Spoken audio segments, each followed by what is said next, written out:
Welcome to this week's episode of the Aspirational Landlord with George and Tim. George, how you doing? Very well. Good man, good man. How's the golf? Enjoying the sunshine.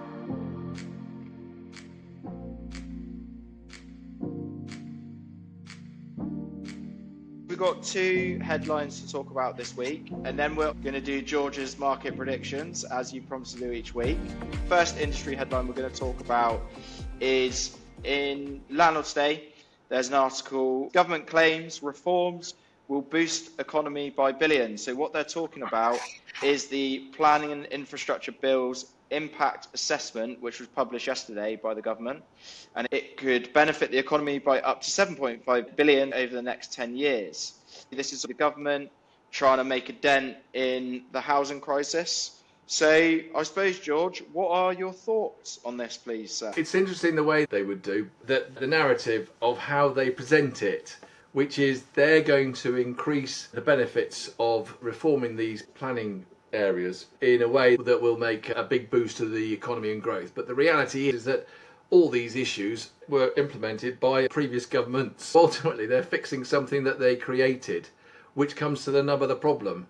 There is this constant desire to complicate planning and add layers of regulations, which creates a complete glue for all developers to build. And fundamentally, the cost of those regulations and the delays is the reason why we're in the mess we are with the number of housing we've got. There's a shortfall which causes problems for everybody. But it's self-inflicted. It's self-inflicted by successive governments, and that's not any particular party. I blame them all. But the reality is, we have a narrative in this country whereby a government just puts on regulations willy-nilly and continues to do it. Since I started, we've had a 106 agreement for amenity space, a infrastructure levy for developers to pay towards the sewage and the infrastructure. We've had nutrient neutrality, we've had heathland mitigation, and it goes on. These are all imposed by governments, but the bottom line is the developer or the build to rent landlord passes it directly to the buyers and the tenants, and there's no getting away with it. And every time a government puts in a regulation, there is a incremental cost to the population. And I find it funny that there is all these reforms, but the reform is a legislation brought in by other governments. And when they brought their reform in, they also thought that they were going to improve everybody's lot, but they don't, because they never take into account that the cost of what they impose ultimately ends up with the consumer. And that's where I am with it. So I find it frustrating. I think as well, for people listening, the Planning and Infrastructure Bill's impact assessment, as we said, was published yesterday, and here's some key points on it.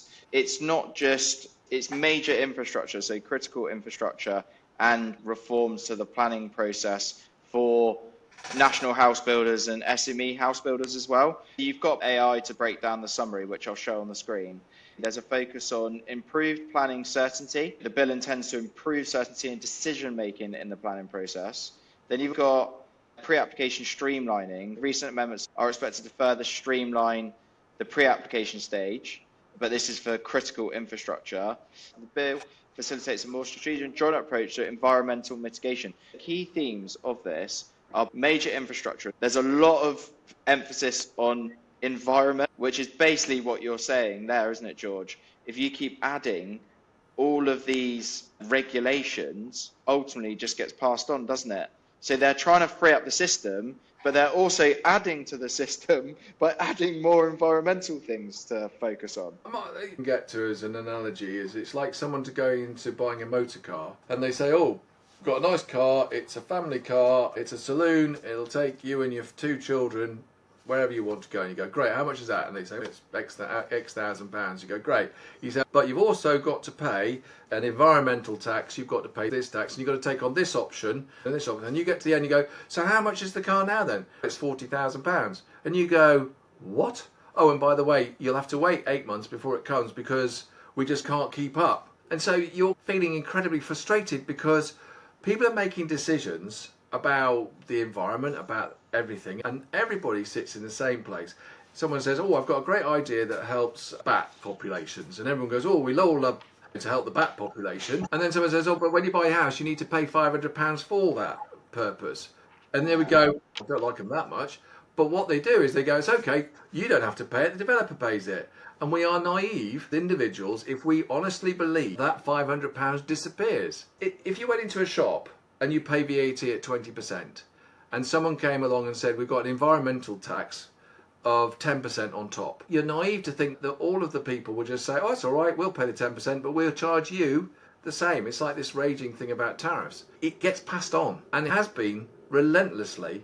And here's my problem. What's the point in streamlining a product that nobody can afford at the end? Because that's where we're at. Because it's so expensive to get the land, it's so expensive to get the regulation, it's so expensive to get it through planning. It's a pipeline. And this pipe, which starts at the beginning when you buy a piece of land as a developer to when you sell a piece of land or rent it, has got so many blockages. And it is piled high with regulatory costs. When you get to the end, it's blocked in several places. You can unblock one part of the pipe, but that doesn't make it go quicker. You have to unblock the whole pipe, and you have to be transparent about what are we doing and how much is it costing individuals extra for nutrient neutrality, for heatland mitigation, for everything.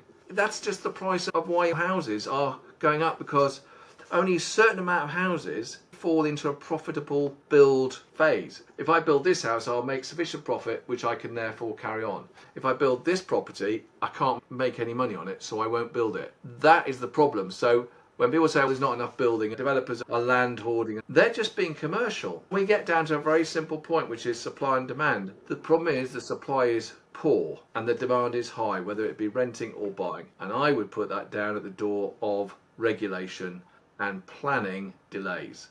I welcome any reform that gets it better, but I think they're all missing the point because they're trying to polish something that is actually become unwieldy. George, question for you. I'm an aspirational landlord. I have 3 properties and I want to continue to stay in the game and get ahead of the game. What effect does this have on me as an aspirational landlord? What are the trickle-down effects of planning reforms? Does it help me? Does it hinder me? No, because it hinders you in one sense because it makes everything more difficult to enact.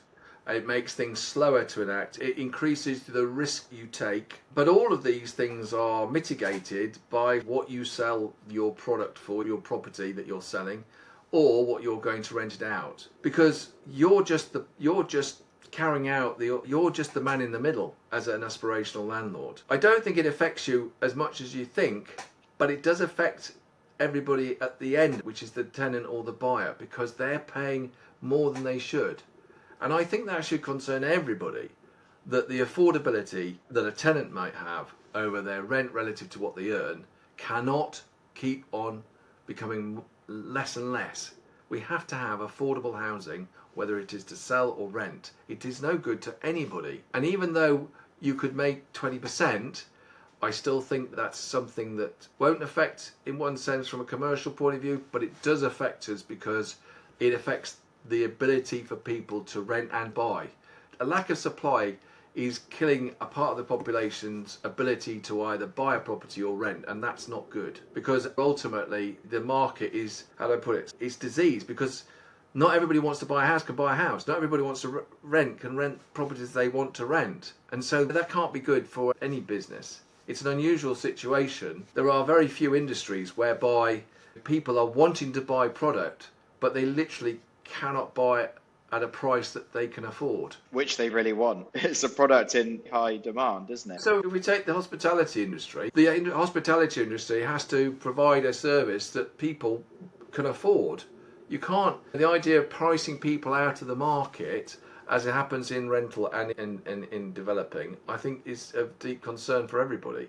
When these reform acts, they're not tackling the real problem, because the real problem is regulation costs money, and they should be asking, why should we be adding to the cost? Because we need to make housing affordable, and we need to help with the delays and everything else by not having so much regulation, and really think about what we can afford to impose on the housing market, or what can the housing market sustain, more importantly, because no one asked that question. Shall we bring in a billionaire with a chainsaw to come and help us? In America, with Elon, Mr. Musk, that is all centered around cutting wasteful spend and becoming more efficient so they can get their debt down. A lot of that has to do with regulation. So I'm not going to say, oh, clearly it doesn't look like it's working that well because they haven't actually uncovered that much abuse or waste. But we'd all be supportive of the idea of cutting inefficient government waste. It would be a good thing. It would be a good thing to everybody. Waste is bad in any business. It's a killer. It's just that the people are best at it, and this is not against the people who work within government bodies, but they're inherently inefficient. They just are. Because they don't suffer with the risks that commercial organisations, they don't adapt quickly, because a commercial organisation, whatever it might be, has to adapt quickly. It has to be able to evolve and adapt to change. But a government department isn't the most wieldy thing. I think that why capitalism works so effectively is because there's always a market, and the market moves according to efficiency. The person who's the most efficient, who is the best at managing, the best at doing things, survives, and the people who are useless at it don't. But in government departments, they have nobody to compare with. They're guaranteed to carry on. If you're in charge of housing, we're in charge of housing. There's nobody else saying, look at me. I think everybody would agree that efficiency is better. But I also think that there is far too many people within these entities that are adding regulations, layers upon layers, with this blind thought that it doesn't affect the tenant, it affects the landlord, or it doesn't affect the buyer, it affects the developer. George, they all must know every time they announce a new legislation or regulations, they know that the tenants are going to pay. They know that the end user is going to pay. The sound bites of we're going to help you generation rent, we're going to help you to get your first home. But really, they know it's all going to fall back on them eventually, one way or another. And it's completely unfair. It's almost ironic. Okay, well, it's the truth. Let's be blunt. Let me tell you something. If you're a politician and you say, I want to protect wildlife, everyone's going to love you for that. If I'm going to protect amenity space and make sure there's amenity space, everyone's going to want that. If I'm going to protect nutrient neutrality so that we have some sort of balance in the sewage that we produce, everyone's going to love that. What the incentive for politicians is, they say... Stay in power. They want to stay in power, but they want to say things that... To be liked. And they're popular because everybody wants to save the planet. Everybody's watched the planet Earth and think, oh yeah, we're terrible to animals. There's lots and lots of regulations that seem really good. We've got a building we've just built, we've got bee bricks, and that's for bees who get lost, and that's really important. Just to double check, are you slightly older than Mr. Attenborough or slightly younger? Friends, does he know Noah who built that ark? Anyway, let's say what I'm trying to say is that the politicians and everybody around are wanting incentive economics, as you said to me. But there is a serious point, and that is, if we take an example of Section 24, which for anybody who needs to be refreshed, it was a relief for landlords on the loans that they had on the properties they were renting out, and they decided to remove it. My understanding is that affordability from that point on has gone from 28% of your income paid on rent to 47% paid on rent. I look at my references and the amount of money that people are earning and the amount of rent they're expected to pay, and I can see it. I can see that it's more expensive for individuals. And why do I care about that? Because somebody needs to point out that was a government decision, and they framed it to say the greedy landlords, right? Why should they get relief on their loans when you and I, who have a home, we don't get relief on our mortgage against our expenses? And that's how they framed it. Everybody said, that seems reasonable. So why doesn't every commercial organisation not get tax release on their loans and their investment? It was an act of what can only be described as landlord bashing.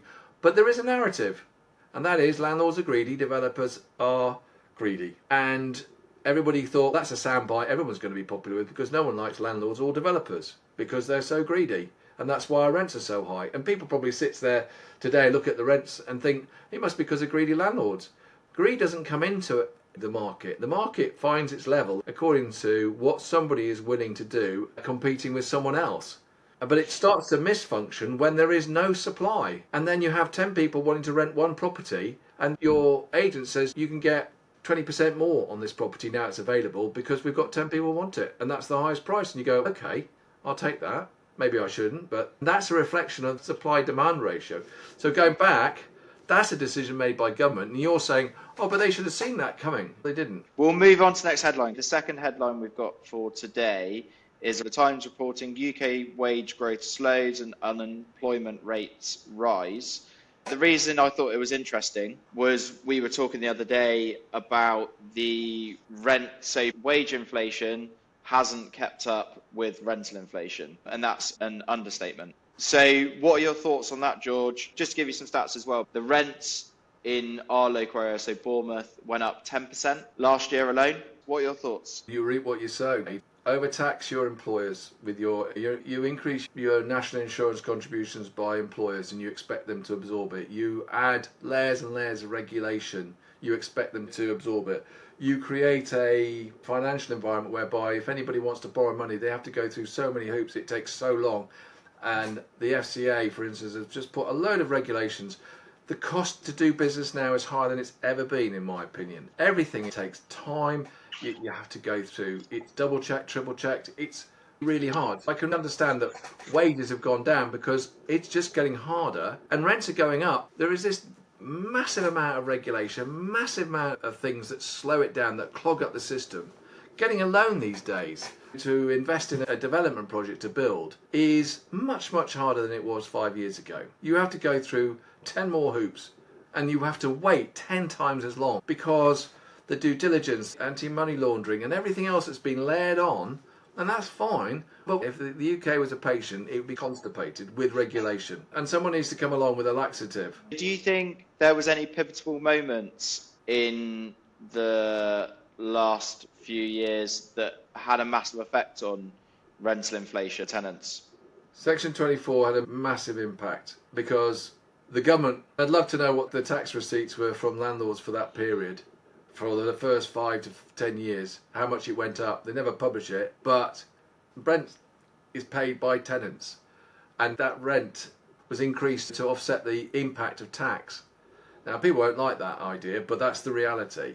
Let's give people some statistics. 2020, so Yeah. before Section 20, it was in the south of England. Basically, we were at around 27%. Yeah. 20 people's income was spent on rent. Now in 2025, but looking at a report from the whole of 2024 from Canopy, for south of England, we're now at around 47%. Yeah. 100% increase. Yeah, and the real fear for all landlords is that somebody comes along and says, I know what to do, we'll control rent. That's the last thing you want to do. What you want to do is you want to find a way to incentivise construction, to create properties, to reduce rents. And that is the benefit of everybody. I'm a great fan of incentivised economics. There's too many sticks in this country beating us with regulations, and there are not enough carrots. We want 2-bedroom flats, and we want them now. And if you build it, we'll give you a benefit of some kind. We'll release you from your responsibility, or something that just incentivises people.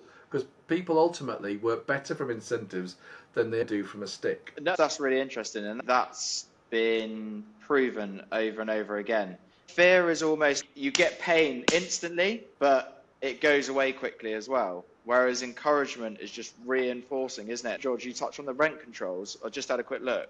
So in Germany, they've got something called a nationwide rent break in high demand urban areas. This law generally prevents landlords from increasing rents by more than 10% above the local comparable rent when a new tenant moves in. Additionally, rent increases for existing tenants are capped. Some cities like Berlin have stricter measures. Temporary France, densely populated area like Paris, rent control rules have been toughened. New York City, Canada. So Scotland is the interesting one. They introduced temporary emergency legislation in 2022 to cap rent increases in the private sector. While the specific legislation ended in March 24, the Scottish government is working on a longer-term plan for rent controls through the housing bill, because rent's going through the roof. In some, I think it was in Edinburgh, one of the major cities in Scotland, huge rent growth. It's just interesting. Do you think there's any place for rent controls? No, let's be honest, Tim. A rent control means that people won't invest in their properties, potentially. They won't be able to afford it. The bottom line is this, is if your outgoings and your income produces you with a 3% return on your overall investment, you're going to leave the market. The economic impact of rent control is subject to debate. Some argue it helps maintain affordability, while others contend it to reduce the supply of rental housing, discourage investment, and lead to a decline in housing quality. It's stagnant. It's a really simple thing, right? You're an agent, right? If you have 10 flats available vacant and one tenant, and they all want £1,000, what do you think the rent's going to be that tenant ultimately pays? Because he's going to say, I'll offer you 700. He's going to have the control. Yeah. If I've got one property and 10 tenants and I put it on £1,000, what chance have those 10 tenants got unless they find a way to increase what they offer for rent? Somebody could say it's the greedy landlord or the greedy tenant, but it's to do with the number of properties available, and the core of that is the government, because the government is the constipatory effect on the construction industry. No two ways about it. They're in complete control and they have bunged it up. Successive governments, and I'm not left or right, they've all done it. The reality is, to get out of this mine, you need to incentivise, you need to decide what sort of housing you need, and then you need to give people an incentive by not just streamlining regulations, just cutting through them and say, on this house, on this block of flats, there is no sill, no nutrient neutrality, none of this. It's a basic, like Amazon basic batteries. We want it to be, we're going to cut through the red tape, and if you build us 20 flats that are 2 beds, we're going to give you the planning and there'll be no extra rubbish. You don't have to worry about the B brick or the bat slits or the Martins. We're going to have a very basic thing. And yes, we might be overstepping the environment situation, but let's be honest, new houses today are built to a very high standard irrespective of all these regulations, right? You can still have a very effective, it's just one property, but there's another 10, there's another 10, and property developers will go, wow, I can make as much money building these as I can building the more expensive with all the regulations, and they all pour in, and then they produce loads, and then everybody comes along and says, oh, I can rent these, and then suddenly your demand and supply balances up. And that circles back to the original point, which is this affordability issue for tenants is staggering now, that it's gone from roughly 20% to 7%. The issue for someone like ourselves who live on the south coast in Bournemouth is it's one of the least affordable towns to live in. How do we tackle that? For people listening, everyone outside of London in the south is probably suffering a similar issue in terms of the towns are probably deteriorating somewhat visually, less commercial activity on the high streets. How do we solve that problem? We innovate, we become innovative. We stop all this stick, as I call it, and we start to think about carrots. If we want our towns to be vibrant, we want to allow people to visit without being, we're taxing everybody just to visit a town, just so they can park. And okay, someone says, oh, well, cars aren't great. Then build an alternative, build a monorail that goes from Westbourne to Southbourne. Be proactive. Lobby the government for electric connection of your Bournemouth to London and make it an hour journey or a 40-minute journey so that people can go wherever they want. Suddenly Bournemouth would become a vibrant town because it's so close to London. It would get the benefit of the economics from London. But equally, set parameters and say, if you are a council and you oversee a situation where 25% of your retail shops are empty, you can't charge rates. There's an incentive for you. So what would you do? I'd give free parking. I'd do everything I could to keep it up to 75%. Absolutely right. My frustration with this world is that we've come into a place where regulation that just seems to pour out and nobody says, can we afford it? There's no transparency around when you get asked if you want to decide something by the government, it's spun in a completely different way. And most people, including myself, we just don't understand what really they're promising. It has to be incredibly simple what they're promising, because that's marketing. They need to deliver that message in a very simple way, but it's not the whole truth. We don't understand the cost. When the price of eggs goes up, people understand that. They go, I've got less money. Oh my God, these eggs cost 3 times more. You don't realise that until the eggs go up, but it's the other 10 decisions before that have already been made. Yeah, and then you get to a point where you look at a different industry. Globalisation is basically, you get products from countries that are not regulated as much as this country. So we can feel good about ourselves because we're regulated and everybody's looked after. And then we go out and buy product from a country that has very poor working environments, literally the worst kind of environments. Because you go, oh, I can buy this pen from, let's call ABC land, right? Because the poor sod who gets paid 10 pence a week, and we buy it from them. And then you go, oh, I'm English and I've got a factory and I pay all my people lots and lots of money and my pen is 50 pence and I think I'm doing really well. And they go, yeah, but we were going to buy the 5p. There's this irony that we create regulations to destroy our own industries and businesses, and we don't ever say, what's the cost of the regulations? When we're given a choice, we always buy the 5p, we always buy the cheapest pen there is. And we don't sit there going, oh, was this free range? And I think that's laudable. But at least people are making a decision. That's what they want to buy. But if you buy a house, you don't get a choice. Every house comes with a bat slit. Every house comes with a door, a migrant bee brick. Every house comes with every single bit of environmental and ecological and everything that comes with it. And there is no choice.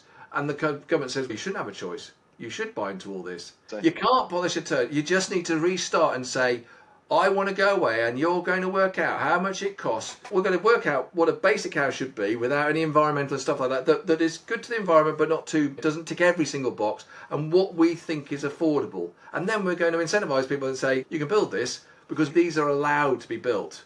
We want to get to a better place, but at the moment we need to get our housing stock up. We set ourselves in this country these high levels that we have to have zero tolerance to anything. It's got to be absolutely everything. And no one stands back and says, but can we afford it?